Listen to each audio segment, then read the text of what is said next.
ঢাকা বিশ্ববিদ্যালয়ের মতো একটা প্রতিষ্ঠান এটা পূর্ণ আবাসিক হওয়া উচিত। অবভিয়াসলি এটা বলা যায় যে ডাকসু নির্বাচন একদম নিরপেক্ষভাবে হয়েছে। ভোট দেওয়ার অভিজ্ঞতাটি খুবই ভালো ছিল এবং ভোটটা আমি শান্তিপূর্ণভাবেই দিতে পেরেছি। আমি সকালেই ভোট দিয়েছিলাম, যেহেতু সকালবেলা গিয়েছিলাম খুব বেশি লাইনের আমাকে দাঁড়াতে হয়নি, বেশিক্ষণ অপেক্ষা করতে হয়নি এবং ভেতরে গেলে কিন্তু একটা ব্যাপার ছিল, ভেতরে প্রার্থীদের দেওয়া হয়তো নিষেধ ছিল, কিন্তু ভোট কেন্দ্রের আগেও বেশ কয়েকজন প্রার্থী আমার হাতে তাদের লিফলেট দিয়েছেন। এই ব্যাপারটা আমার কাছে ভালো লাগেনি, এইটা না হলে ভালো হতো। এরপর আমি কেন্দ্রে ঢুকলে কেন্দ্রে ওখানে ভলেন্টিয়াররা ছিলেন, তারা সুন্দর মতোই আমাকে ব্যালট পেপার দিয়েছেন এবং আমি ব্যালটে নিয়ে ভোট দিয়েছি, এইটাই। এবং এর মধ্যে আমার কোনো অপ্রীতিকর কোনো অভিজ্ঞতা নেই, কিন্তু ওই ব্যালটের ওইটাই যে ওইখানে ব্যালটটা না দিলে পরিবেশটা একদম আদর্শ একটা পরিবেশ ছিল। আসলে সব কেন্দ্রের কথা তো আমি বলতে পারবো না, তবে আমার যেটা কেন্দ্র ছিল সেখানে আমি তেমন কিছু দেখি নাই। এবং এই ব্যালটের ব্যাপারে অনেকে বলেছে যে ব্যালট পূরণ করা ব্যালট, কিন্তু আমার এরকম কোনো অভিজ্ঞতা নেই এবং আমি যতটুকু দেখেছি সুষ্ঠু দেখেছি, ভালো দেখেছি। যারা নির্বাচিত হয়েছেন তাদেরকে অবশ্যই আমরা শুভেচ্ছা জানাই, আমরা অভিনন্দন জানাই এবং আমরা চাইব তারা নির্বাচন পূর্ববর্তী সময়ে যেমন সহনশীলতার রাজনীতি দেখিয়েছেন, নির্বাচন পরবর্তী সময়েও তারা সহনশীলতার রাজনীতি দেখাবেন। এবং আমার কাছে মনে হয় তারা এই যে সহনশীলতার যে মনোভাব দেখিয়েছেন, এই কারণেই তাদের এত ধসনামা বিজয়। আপনারা এখানেও দেখতে পাবেন অনেক পোস্টার আছে যারা ভোট চাচ্ছে না কিন্তু বলছে যে তাদেরকে তুমি ভোট দিও না। এইটা শিক্ষার্থীরা একদমই ভালোভাবে নেয় নাই, যে একজনের পেছনে লাগা বা একজনেরকে বা তার আদর্শকে ডেমিনিশ করার যে চেষ্টা।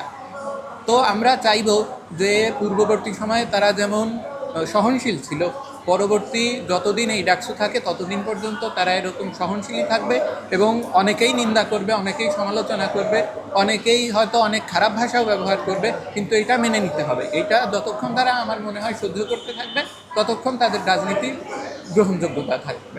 গাড়ি ঘোড়া নিয়ন্ত্রণের যে ব্যাপারটা, বড় ধরনের গাড়িগুলা নিয়ন্ত্রণ করা হয়, এটা কিন্তু ঢাকা বিশ্ববিদ্যালয় তো একটা ঐতিহাসিক প্রতিষ্ঠান এবং শতবর্ষী প্রতিষ্ঠান। এইখানে অলরেডি যে কাস্টমটা চালু হয়ে গেছে, আপনি পুরাপুরি হয়তো নিয়ন্ত্রণ করা যায় না বা এটা আমরা চাইও না, কিন্তু হলের সংস্কারের যে ব্যাপারটা এটা তো আমরা অবশ্যই চাই। ঢাকা বিশ্ববিদ্যালয়ের মতো একটা প্রতিষ্ঠান এটা পূর্ণ আবাসিক হওয়া উচিত এবং আমরা চাইবো এ ব্যাপারে আমাদের নবনির্বাচিত ডাকসু প্রয়োজনীয় ব্যবস্থা নেবেন যেন বিশ্ববিদ্যালয়টা পূর্ণ আবাসিক হয়। এবং বিশেষ করে বিদ্যমান যে হলগুলো আছে, অনেক হলই অনেক পুরাতন এবং হাতে গোনা কয়েকটা হল বাদে বিগত বেশ কয়েক দশকে নতুন কোনো হল তৈরি হয়নি। আমরা চাই হলগুলোর সংস্কার হোক, নতুন হল তৈরি হোক এবং পূর্ণ আবাসিক মর্যাদা পাক। এবং ক্যান্টিনের খাবার, এই ক্যান্টিনের খাবারের মান তো খুবই খারাপ।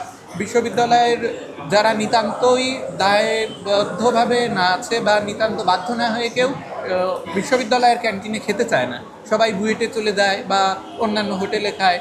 তো এইটা তো হওয়া উচিত না। প্রাচ্যের অক্সফোর্ড নামে খ্যাত আমাদের বিশ্ববিদ্যালয়, আমরা এটা নিয়ে গর্ব করতে ভালোবাসি। আমাদের ক্যান্টিনগুলো এরকম হওয়া উচিত, যেন বাইরে থেকে লোক আসে আমাদের ক্যান্টিনে খাবে, কিন্তু আমাদের ক্যান্টিনে আমাদের ছাত্ররাই ক্যান্টিনে খেতে চায় না, এইটা তো হতে পারে না। ভিপিকে তো আমরা অবশ্যই শুভেচ্ছা জানাবো এবং আগেই যেটা বলেছি যে তিনি যেমন সহনশীল ছিলেন এরকম সহনশীল থাকবেন, ভিন্ন মতাদর্শের প্রতি শ্রদ্ধা জানাবেন এবং নিজের আদর্শ প্রচার করে যাবেন। এবং সবচেয়ে বড় যেটা কথা সেটা হচ্ছে তিনি যে ইশতেহার দিয়েছিলেন ছাত্রদের কাছে, তার যে প্রতিশ্রুতি ছিল সে প্রতিশ্রুতিগুলো বাস্তবায়ন করবেন। তার কারণ আমরা এ পর্যন্ত বাংলাদেশের যে সংস্কৃতি দেখে আসছি শুধুমাত্র প্রতিশ্রুতির সংস্কৃতি, বাস্তবায়ন আমরা দেখতে পাই না। তো আমরা চাইব তিনি ব্যতিক্রম দৃষ্টান্ত তুলে ধরবেন। অবভিয়াসলি এটা বলা যায় যে ডাকসু নির্বাচন একদম নিরপেক্ষভাবে হয়েছে। ডাকসু বিপি সাদিক কায়েম, যদিও তিনি শিবির সমর্থিত প্যানেলের, তারপরেও যেহেতু ওই জোটের নাম ছিল ঐক্যবদ্ধ শিক্ষার্থী জোট, সেই কারণে এখানে অনেক ভিন্ন মতাবলম্বী বা ভিন্ন মত অনুসারীদের গুণে হয়েছে। সেই হিসেবে আমরা বলতে পারি উনি সবাইকে নিয়ে, সকল ধরনের ঐকমত্য পোষণকারী দলগুলোকে নিয়ে হচ্ছে উনি কাজ করতে পারবেন বলে আমরা আশা রাখি। আসলে এটা হচ্ছে জাতীয় নির্বাচনে কতটুকু প্রভাব ফেলবে এটা তো বলা যাচ্ছে না, কারণ জাতীয় নির্বাচনে এটা যেহেতু শিক্ষিত মহলে হয়েছে, শিক্ষিত মহল ব্যাপকভাবে হচ্ছে যে শিক্ষা সচেতন, তারপর হচ্ছে নাগরিক সচেতন, তাকে কিন্তু জাতীয় নির্বাচন যেহেতু গ্রাম পর্যায়ে ওই বিষয়গুলো একটু ফ্যাক্টর আমাদের মাথায় রাখতে হয়।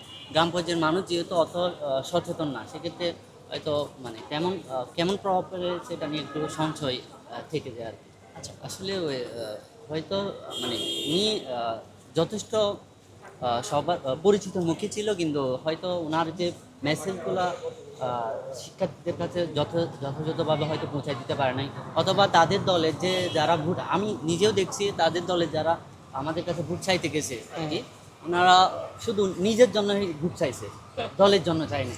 তো এভাবে কারা? কীভাবে, মানে হচ্ছে ওনাদের দলেরই যারা প্রার্থী, ছাত্র দলের প্রার্থী আর কি।